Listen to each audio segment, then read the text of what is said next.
Hello, hello, hello, friends. Nicholas here, and we are at Ayurveda Digested. I've got my good friend with me.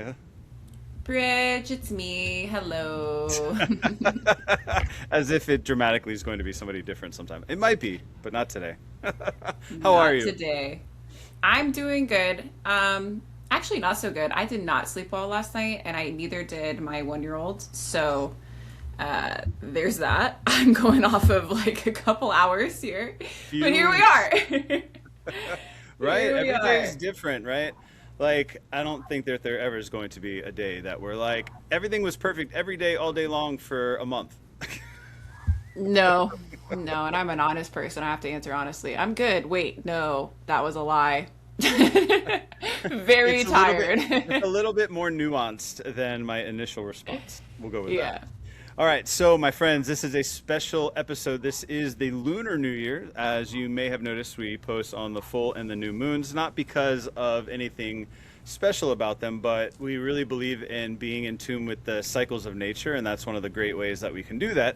But this in Chinese New Year is the year of the fire horse, which I don't have any extra details other than, it's the year of the fire horse. That's all I know.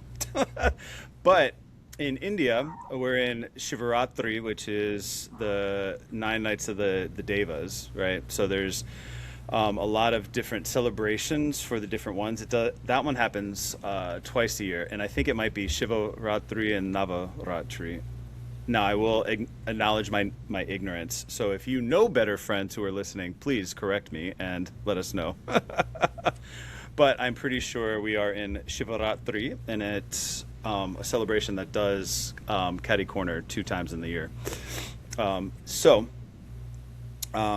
we did something special for the Lunar New Year. Although honestly, I didn't know it was going to be the Lunar New Year. I just had an idea, and we did it, and it turned out to be special anyway.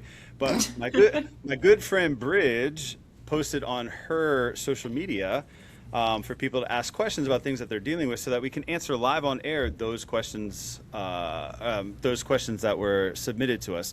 So we have a few that we are going to share. We won't give away too many details, but we want people to know that they are the one who's getting their question answered. So, welcome to those of you who are new and haven't heard us before. Welcome to our dedicated listeners, and we're very, very glad to be here. As Bridge noted in her social media post, we were recognized as one of the top 20, top 17 Ayurveda podcasts in the world. So, hello. Top 17. That's Heck right. Get yeah, it right? right. I mean, if it's better than 20, I'm gonna say what it is. True that. Yeah. So anyway, we are gonna go through and answer these questions. If this is something that people like, we are gonna continue doing that. But our goal is to make sure that our content is really cued into people's lived experience, so that they can gain benefit from the discussions we're having. Because usually, we have a lot to talk about just with what's going on in our lives, but you guys got stuff going on too. So why not talk about that? So. Bridge, is there anything else you want to add or talk about? Anything interesting as of late as you move into your first moon of the 13 moons, 28 days? Nothing is interesting popping out other than the fact that I think this full moon or this new moon, sorry, this new moon really messed with my me and my daughter's sleep last night. Going back to Yeah, that. two I days ago think I felt well, and that it's a was lunar eclipse today too, so there is that. So we may be yeah. actually Oh my getting god. eclipse energy. So eclipse energy is very dark and confusing and can leave you very um, unbalanced, uh, off Yes. center, off kilter. So that is something Yeah. that can happen. Definitely felt that too. Yeah, Right, she and was this like isn't very this hyper. isn't just woo-woo stuff, right? So like think about the moon. The moon is a giant structure that faces it itself faces the same way. It's as we rotate that that as they are rotating that we face it or not face it on the bright side of the moon. And so when the bright side of the moon is facing us, my thoughts are the sun is heating up and making the minerals and the things that exist on the surface of the moon active, and then that energy is, coming down to us. But when the moon turns away, we lose that energy input from the moon as well. And so if you don't know, I mean, we get so busy and trapped up in our head that we don't notice these things. But if you really pay attention, like all of us go through ups and downs that vary throughout the month. And, sometimes we're like, I don't know what's wrong. And it's like, have you checked the moon? Have you checked the sunshine? Have you checked the weather? There's a lot of things there. And, I mean, the moon itself influences tide. Like, how could it not influence us? Like, that just seems Right. silly. Or the other perspective is maybe there's nothing wrong. Maybe there's nothing wrong and it's just the way that it's going right now. It's just the way the cookie crumbles. It's just the way the moon is moving. The Right? moon is mooning. It's just Ooh. that. It's just the I way feel that like nature that's goes. I feel like that's t-shirt worthy, and then It we can is. we can quote you afterwards. Top Bridge. 15 podcast now because of that sentence. The moon is mooning. Wow, All right, we're so dorky. we are, and you know what? Ayurveda can feel very overwhelming if you don't know what you're looking at or what you're hearing, especially if you have a Western medicine Totally. slight. And so, why not make it fun? Because it is fun. It is nice to be like, yes, I got that one right, and ooh, man, that didn't work right. Or when you Right. make your own herbal blend and then you taste and you're like, ooh, I didn't know it was gonna taste this bad. Ooh, ooh. Right. So if you're new here and listening, just know that we're gonna be a little silly. Levity. Levity is what I bring. Like, I teach my yoga classes, and I know people who are serious about yoga don't jive with my class, and I always try to give that caveat at the beginning. I'm gonna keep it light so that you're not taking yourself too seriously, because I think disease starts in that taking oneself too seriously, just as much as other things. Snaps for that. Heck yeah, it does. It totally does. And I need to be reminded of that. Everyone needs to be reminded of Stop that taking every day. yourself so seriously, I Bridge. know. I You're know. not that important. I know. You're crazy important, but also not that important at all. I know. All right. So, after a brief discussion, we decided that we are going to use pieces of people's names or their screen names so that you know that we are talking about your question. We will not give away lots of information about you, so just know that we do take care to make sure that you're not exposed. But we do want to get your questions answered. We want you to know that we're talking about you because you took the time Yes. to address us. And Yes. if you get a lot out of what we're doing today, those of you who are new, please share us with your friends and colleagues and people. And I guess it would be worthwhile. I am an Ayurvedic health counselor through NAMA, which is a certifying body here in the United States. But beyond that, I own my own hot yoga and restorative fitness studio. I personal train people, and I also do continuing education and train people how to deliver wellness and fitness. I am a master's degree in biology, and I am a trained classical scientist, among other things. So that's what I bring to the table. Bridge, do you want to introduce yourself just in case people who are new here can know who you are? Sure. So I started out as an occupational therapist. That's what I have my master's in. I actually have a major in health and fitness. It's funny. Yeah. Yeah, right. We're like we went like opposite each other. I did a professional degree in fitness, but I got my Yeah. education in science. Yeah. So I have my bachelor's degrees in health and fitness. My master's is in occupational therapy. I worked as an occupational therapist for about 5 years, various settings around the United States, and started studying Ayurveda and then to open my own practice. And so worked with a lot of women who were dealing with chronic digestive issues, hormonal issues, hair loss, weight issues, fatigue, a lot of busy entrepreneurial women who also happened to be moms. And then I became a mom myself, and I was like, wow, this is a lot.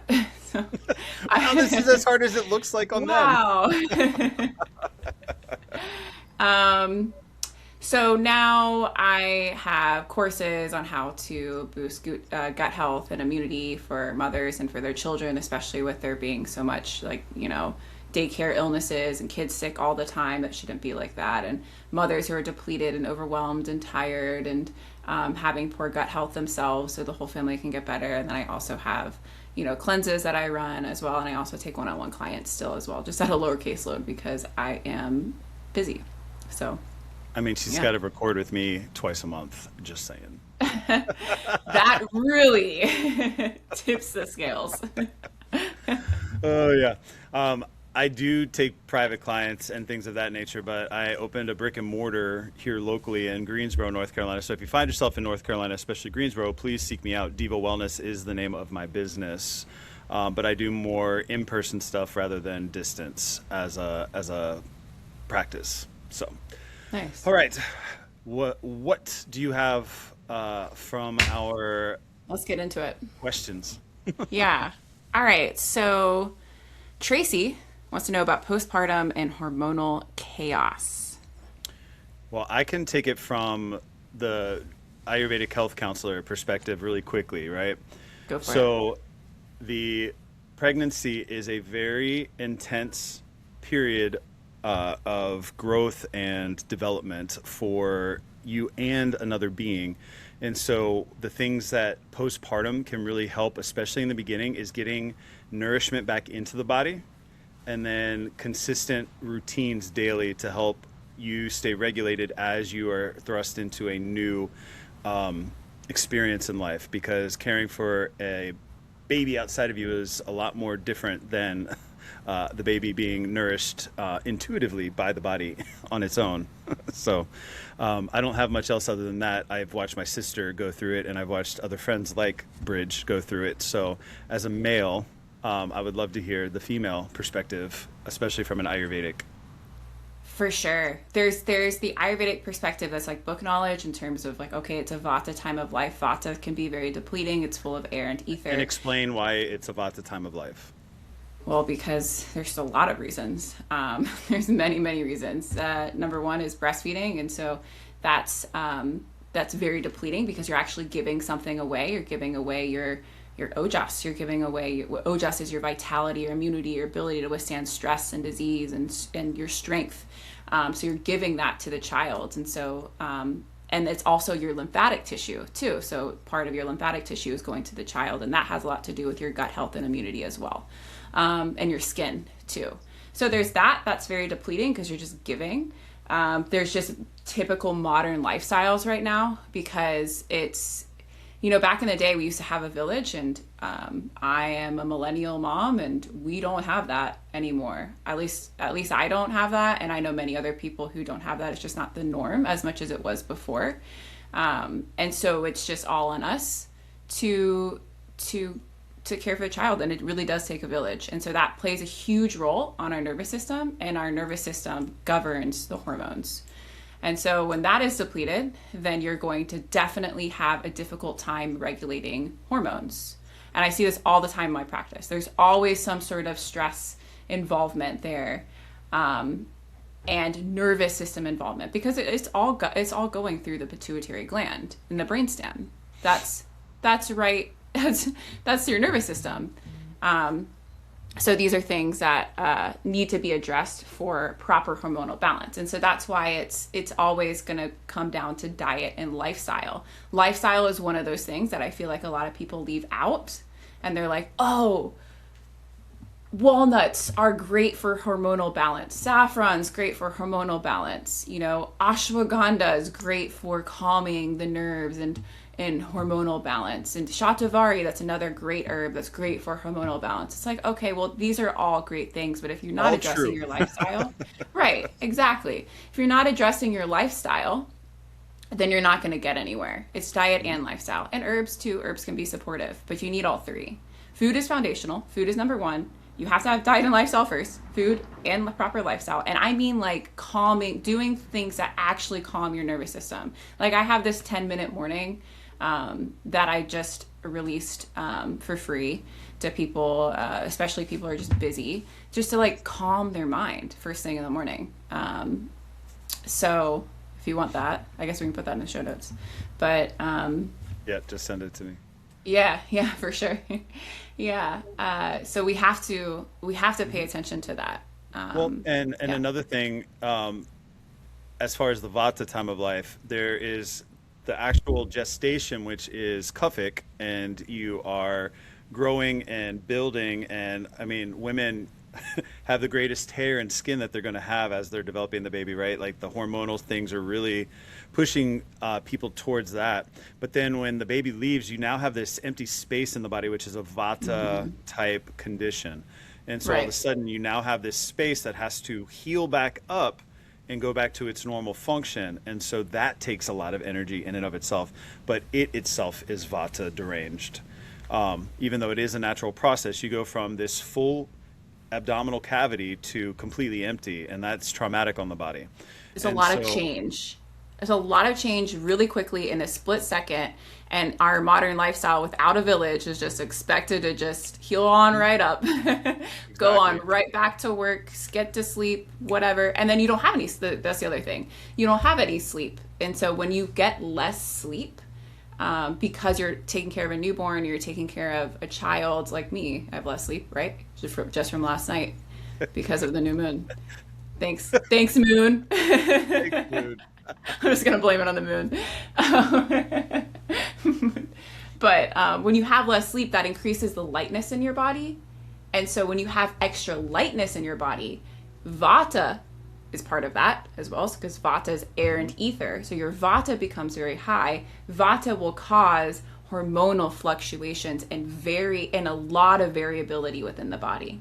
A lot. So like variable bowel movements, a lot of anxiety and overwhelm. We have to look at the cause rather than the symptom. Ultimately, hormonal imbalance is a symptom. And so the cause is the dosha that's out of balance for most people, typically Vata.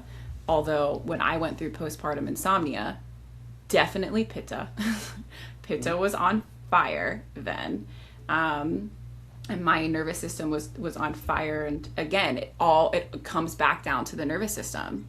So those are things to focus on, and focusing. I could go on. I don't want to. Yep. Well, I and don't what want to. we'll leave it on is in the old Vedic texts and ancient Indian practices. How long did women have where they were taken care of by that village, as well as the baby being taken care of? Basically, though, the female's only job was to nurse and love on the baby, but how many days? And can you kind of talk about that postpartum, from an Ayurvedic perspective that used to be prescribed? Right. So it's typically the first 40 days. I think there's a book out there now. I haven't read it, but called First Is it 40 the Days. sacred window or something? I don't know. Oh, it might be. There's also the first 40 days. I think that's the title of the book. I don't Yeah, know if they're there's going a lot on. of different content out there, so Yeah. if you dig around, you might find it. This is known, right? Like the first 40 days is a very sacred window. That's what it takes to rebuild ojas. Ojas is your vitality, your ability to withstand strength and disease and all of that stuff, and your immunity, everything. And because that's what it takes to rejuvenate to tissue and everything. I just think that now it takes longer to do so, because it's delayed by all of these different factors, and it's also delayed by, like, there's just definitely lack of knowledge out there around food. Of course you can have, like, I just talked a lot about lifestyle. Of course you can have like a really calming, easy lifestyle, but if you're eating things that are disrupting that, then that's that's going to cause more delay and then more And this is hormonal why it's good to chaos. be working with a practitioner, because you may start having cravings, and if you have the guidance of a practitioner to say yes, that would be putting you more in balance, or no, that's probably imbalance trying to sustain imbalance, because usually a practitioner is going to understand the qualities of the foods or the activities that you're drawn to do and helping you stay on track. And as you well know, Bridge, even though you are a practitioner, it's hard to coach yourself, right? Oh yeah. Yeah. Yeah, yeah. Do you Yeah. see how reticent she was to admit it? She's like, yeah. Yeah, you're right. Yeah. It's because you're too close to the problem. If you're the one who's sleep deprived, how are you going to make good choices? And so, Exactly. What are you gonna like? It's like I just imagine somebody like in a hospital, like about to die, putting in their IV. Like, okay, let's just put it. That doesn't work. it's not working. No, you could use some help. You could use some help. Exactly. All right, shall we move on to another one? Yeah, so a couple people, we have Kimberly and Stephanie, um, talked about bloating, and one of them mentioned too much fluid and weight. So those could be a couple different issues, but Right. go ahead. Well, one Oh. of the first things, and one of our more recent episodes, we talked about that, right? Certain expressions of disorder could come from different causes, and so we want to really kind of dig into what is causing it. Now, bloating from gas is very different than bloating from fluid, and so they definitely have different origins as far as that goes. If you're feeling full of fluid, there's a lot more to work on necessarily than maybe gas. And don't want you to get worried about that, but gas, because it's Vata derangement oftentimes, and sometimes often just digestive issues, is usually a little bit easier to remedy, which could include pachanas and dipanas, which are digestive aids. One you take before and one you take after you consume food. I'm a huge fan of ginger pickle as a digestive aid. Now, a lot of Ayurveda is upashaya, right? We want to rule things out. And so one of the first things we want to do is rule out that it's digestive or food based so that we can just knock that out and get rid of it. Because if it remedies you right away, then all right, we're done. But ginger pickle is one of the best. And if you don't know what ginger pickle is, just think about sushi. That's that pickle stuff that they give you with your sushi. It's a digestive aid. And then as far as fluid and bloating goes, that is likely going to have a kuphic origin, and that could be a little bit more complicated because of what could be causing it, right? It could be, is it internal or is it like in the, ascites region of the body that could be filling with fluid. So there's a little bit more that you would have to divvy out on that. So, if it's just gassy, I would try to work on my food intake. If it is fluid, I might actually go seek medical assessment, which could be an Ayurveda practitioner, depending on if there's pain or not. If there's pain, you should go to a hospital or your medical doctor immediately. Right. True. Yeah, I mean, there's bloating with gas, with pungent gas, with non-pungent gas. There Right, and is when she says bloating. pungent, that's like when you have a hot fart, like it's Yeah, kind of sizzling inside. it's got some spice to it. It's stinky. Okay, so yeah, yeah. There's the bloating with like stomach bloating, too much fluid. That stomach bloating, I really think of the ginger pickle. That's like ginger, very simple to do. By the way, everybody, you just peel some ginger, slice it thinly. You put a pinch of salt and then some lime juice on top. That's a ginger pickle. Yep, and some suggest a little pinch of raw sugar as well. Yeah. Just depends.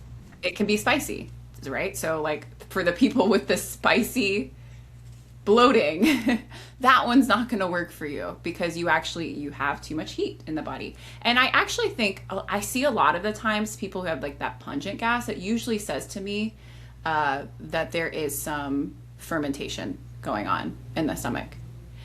And so, sure, that's more heat, more pitta. Pitta, by the way, is a lot of fire and water within the body. We always are using the elements and seeing what was out of balance for that person, which elements are out of balance for that person. So that would be more fire and water. And I find that a lot of fermentation happens actually because of just poor food combining. So Yeah, like for stop doing that. instance, one of the easiest ones to talk about is you shouldn't have fruit and dairy together. That is very clear in the Vedic texts for food combinations. Some people can tolerate it more than others, but that doesn't mean that just because you can tolerate it that it's not impacting you poorly.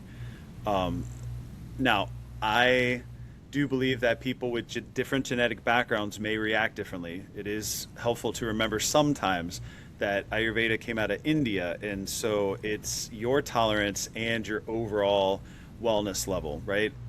We can tell the difference between when we eat something and we feel great or when we eat something and we're like, eh. right? We want to eat Right. stuff that makes us feel enlivened. We don't want to eat stuff that leaves us feeling like we can barely pick our feet up or just feeling, bleh. Right. If that's how you feel after a meal, just take that as a sign that it was probably not good for you. It was Yeah. probably not cooked or combined appropriately good for your gut health and your digestion. And Hmm. so that's the master system of the body. So we have to take that Yep. for what Well, it and is. some people, you may just be eating things that are hard to digest for your body. For instance, lettuce and salads and things of that nature aren't always compatible with bodies, especially depending on the type of or the time of year that you are in. And so you could be having bloating because the roughage is hard to digest. And something that could help that would be to either add something like a ginger pickle, or whatever it is you're eating, you cook more so that your body doesn't have to work as hard to digest it. Right? The whole reason we cook food isn't to make it taste good, although that is how we in the Western culture treat it. Cooking is to make food more compatible for our body so that we can absorb the nutrients from it. That's what cooking is for. Honestly, if I was to give a very simple solution to this, it would be cook your food, eat nothing raw, have good food combinations, and then have some sort of digestive tea because the bloating is a sign that your digestive system is weak and it needs to be strengthened. So you would need to have like a CCFT is just good for just generally most people. In this season in winter time, you could even go with a ginger tea and just have that daily. And then the bloating will just start to go away, And we're honestly. talking about fresh stuff. Now, when in a pinch, you can use like Twinings tea. They do have a good ginger lemon, but it's dry, which has different effects on the body than if you do it fresh. So these are other things to consider too. You know, less processed is often better in these situations, but not 100% of the time. I know Yeah. it's hard because these general questions, since we haven't assessed you, make it difficult for us to do it because each person, because of their constitution and their vikruti, is going to influence how we suggest remediation. Right. The other thing you guys could both do, both of these people could do, is just a simple cleanse. That would that would take it away for sure. Well, Yeah, and we're not talking like there are herbal yes, ones that you can do out there where you take just food the based. capsules, but a food-based one is so much better in which you put in super well cooked, super easy to digest, something like a kitchery, but like a super basic kitchery that doesn't Hmm. have a lot to it. I mean, I've been shocked when I do a cleanse with a kitchery. I mean, sometimes I go, you know that this is really good for you, and you feel satiated for long periods of time because you're actually getting the nutrition from the food Hmm. that you should do this. I mean, it's amazing to me. Like when I eat kitchery, I usually eat about half as much as I normally do when I eat cold or dry stuff. And I know it's better for me, and yet I still choose the tasty things. So I feel you, friend. Yeah. All right, let's talk about. I just would want to add one more thing to the person who said too much fluid. I just want to say barley. Barley, barley, barley, barley. Barley is a natural diuretic. It's awesome. You can make barley water if you want. You can make barley food. It'll help to I clear out the toxins within the or barley food. You can make barley, like actual barley, I and like cook it and eat barley. it. And then you can also, what do I say, barley water. You can cook it and eat it, and it'll help to clear out the toxins within the large intestine, which will help with the bloating too. So there's that. Yeah.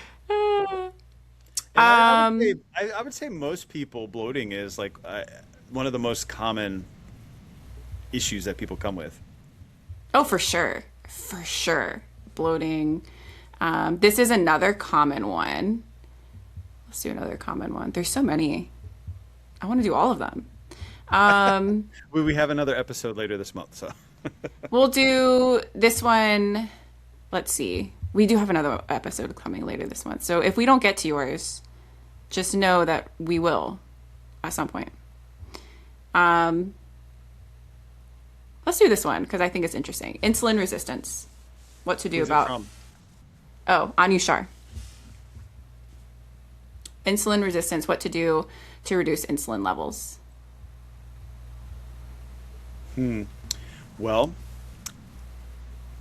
I will almost always go back to dinacharya. Really taking an evaluation. What are you eating already? Right? Are you eating a bunch of things that are sugar laden that may have caused your body to have so much insulin chronically out there that your body is like, "Whoa, this is too much." So there is that. So first, doing a food log to see what it is you're doing. You may actually quickly go, "Oh wow, that's a lot of sugar that I have in my meal," and you may be like, "I don't really need that." And then second of all, consistency of when you have meal times. There's a bunch of herbs that'll be, recommended for that, but sometimes just the regularity of eating at structured times can be very helpful so that the body knows when to drop the insulin and utilize it, effectively and efficiently.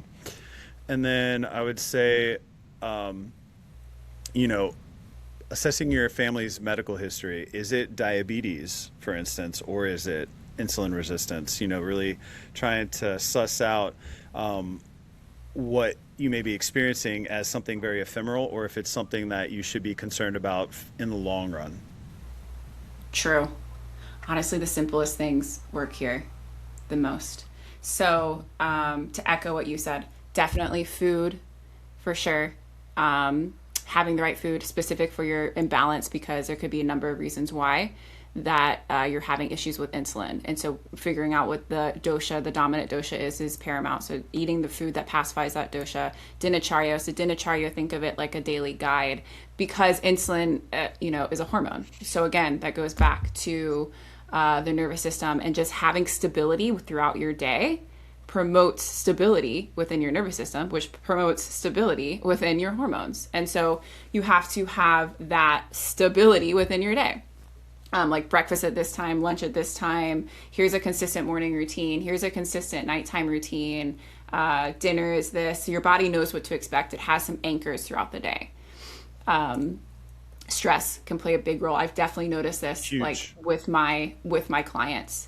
It's interesting. Vata and stress plays a huge role in having like blood sugar numbers just be really high. I always see it with people who have or borderline diabetes, or who have diabetes or on medications or whatever, or wanting to get off of medications or wanting to avoid them. And why might that be, right? Like if you have high Vata in your life, high sugar in your blood is technically going to balance the Vata quality wise. And so it's almost this functional attempt of the body to balance all of the Vata that's building up. I know it's really hard to, especially when you're not that familiar with Ayurveda and or you're more tuned into Western medicine, to be able to talk about a dosha and a physical manifestation of excess dosha and or your body trying to balance that dosha. So we're talking about Vata, which is sometimes this intangible substance, and yet then we have a physical substance showing up in the blood. So I know it can be hard to hold both, so I do want to at least acknowledge that for you guys. But having high blood sugar would be a natural effect to help balance excess Vata in your body. Isn't that beautiful? That's what the body does. It tries to find homeostasis at all times. There's two other things that I would add to that is walking after meals. Yes. Very helpful. Very, very, it's so simple and so effective. Walk after meals, especially the main meals. And then you can monitor your levels from there. And then you would have to talk to your doctor about this one and make sure there's no interactions with medications, because is fenugreek. Fenugreek is amazing. You can have it after meals. If it's appropriate for you, again, you would need to check before. It's a weird flavor, and yet I really like it. Fenugreek is great. It is a weird flavor. It's bitter if it's untoasted, because when you toast it, it has like this maple flavor, and you can add it to your meals too. You can toast it a little bit to get it. Girl, toast it. It's so delicious when it's toasted, like dry roasted, You dry roast it till it's aromatic, and then you can grind it up into a powder. That's the best way to have it. And you can add it to meals, or you can just have it like a little bit after a meal and mix it with some warm water. So yeah, great. That's a great one. I've gotten people off of medication with that one alone, but again, it has to be right for the person. Exactly. And again, if you're on metformin, you need to be careful, because again, herbs can push you in one direction, and then it can either exacerbate the effects or impede the effects of the medications. So, pharmacology can be tough, and I will say, pharmacology as it pertains to herbal supplements, not every pharmacist or every doctor understands it, and so, you know, you got to walk lightly, and you need to find a practitioner who understands it too, and isn't just reading it out of a book. And you're not just reading it off of a website. That's even more paramount. Exactly. Yeah, exactly. What do you think? We have room for one more? Or? I think one more. Okay. I'm just going in order at this point. So, Sure. this one is a little bit longer. All right. My daughter catching frequent coughs and colds. Who is it? So, oh gosh, sorry. Keep forgetting to say the name. I might butcher this name, and so I apologize in advance. Niti Navita? Navitya? Okay. Niti. We'll call Niti. All right. Niti is So, perfectly good. I've always liked, so Dr. Lad always for mnemonics, he would always do it. He would have gone Niti or Niti. he's so So cute. when he was introducing you to class, he would go Niti. Uh, I love Dr. Lad. So, one is check your house, especially in the wintertime. Is it dry? If your mucous membranes are constantly coming up against dry air, you have an imbalance of qualities, and so the coughing is trying to expel the excess vata to keep it moisturized and from drying out. So that's the first thing I would check. Is your humidity super low? Is it dry and cold in your house? Um, and then if it is dry and cold, consider using a humidifier. That could be a really easy and simple way to help combat that.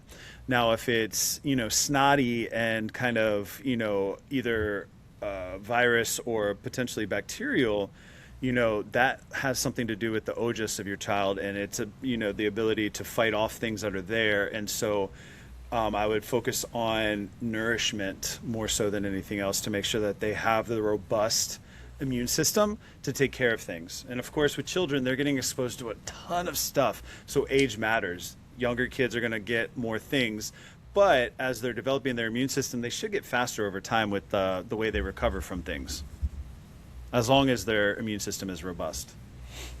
What do you think? truth. Um, I have many thoughts on this one.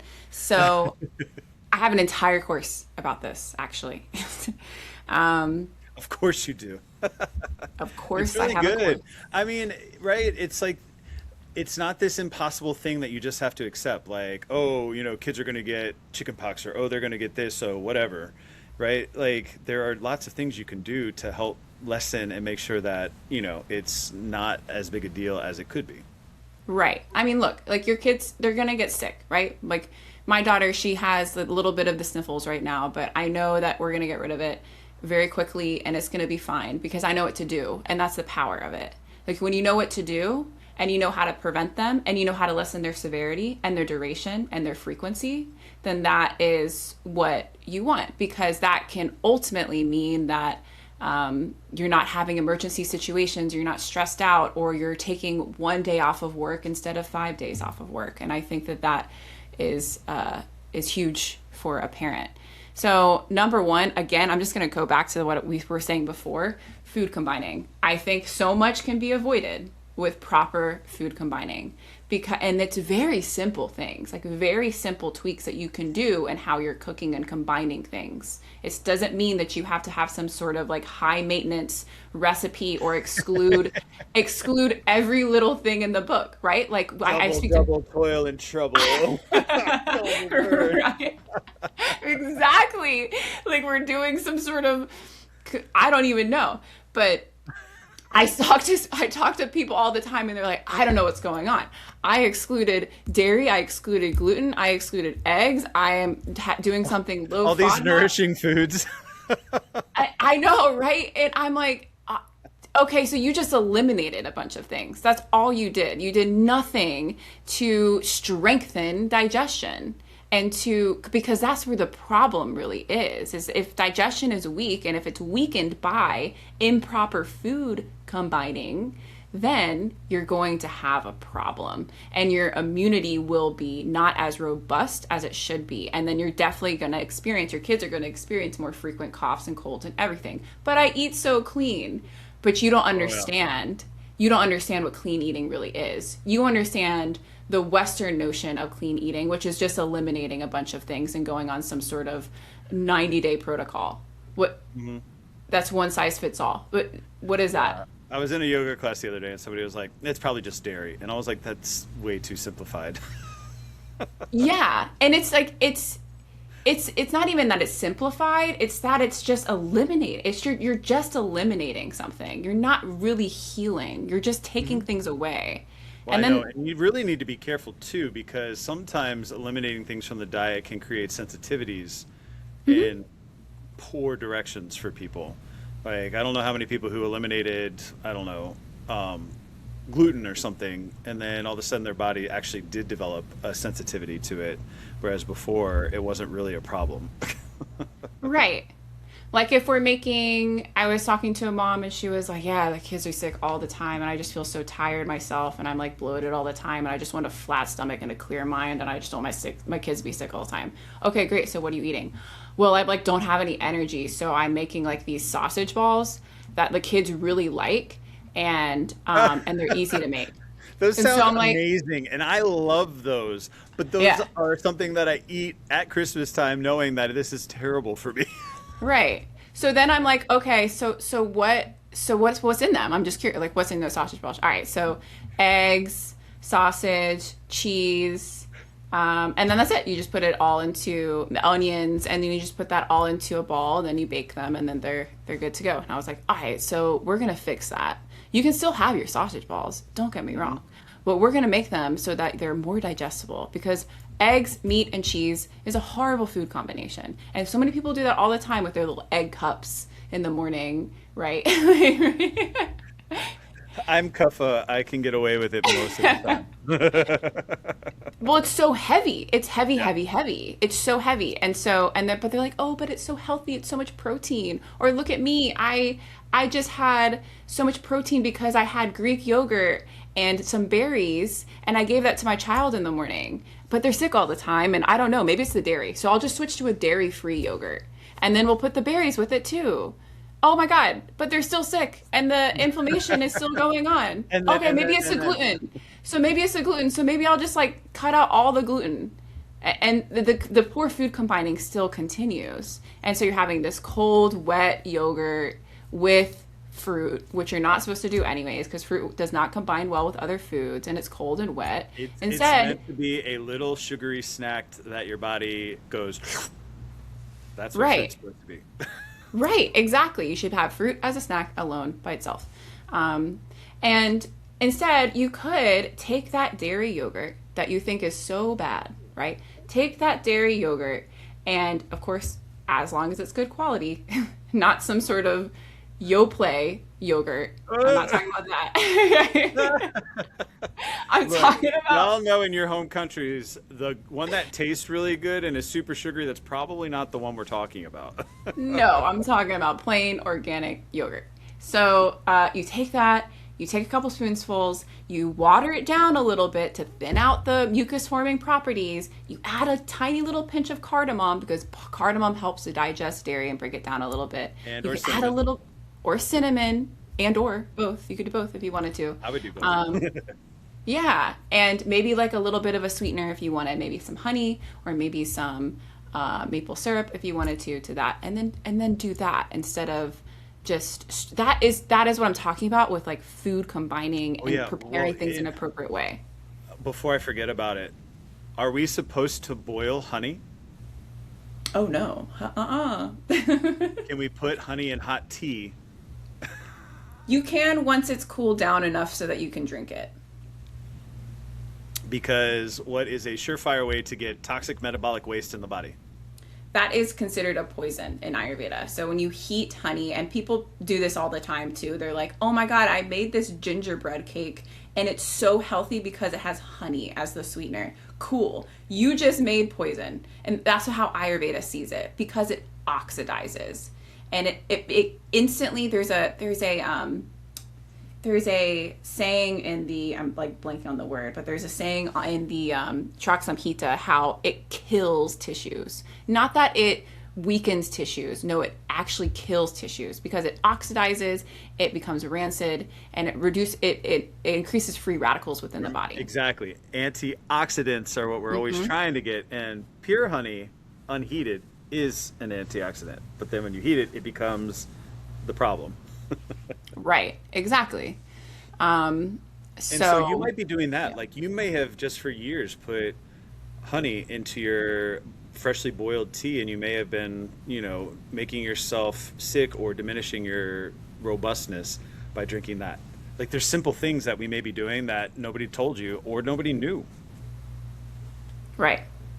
Exactly. So it's these things, because when you go so long with eating things that are poor food combinations for yourself and for your children, what ends up happening is you weaken digestion, and then those things don't digest well. So they add toxins to the body, which reduces immunity, which causes more coughs and colds and illnesses and everything. And then not only does it cause more of those things, but it makes them more severe. It makes them more severe, and it makes them last longer too. So you're taking off of, 5 days off of work instead of one. Yep. And it's scary that way. And that's just, they're very simple tweaks that we can do here. It doesn't have to be like you're changing your entire life. It's very simple tweaks that you can do just to make it more digestible and to avoid those things. Yeah.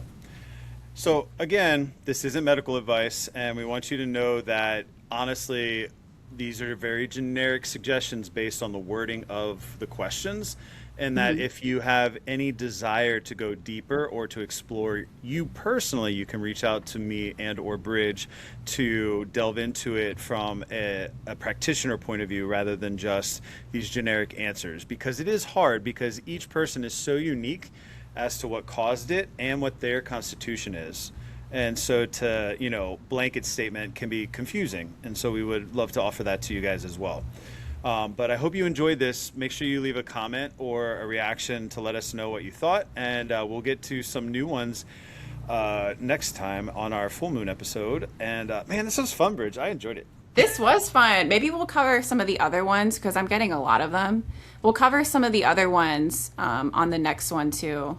So yeah, like I said, if you didn't hear yours today, then don't worry about it. But don't forget, we've got a ton of episodes that are already out there. We've got hundreds of episodes. Yes. And again, not to brag, but top 20.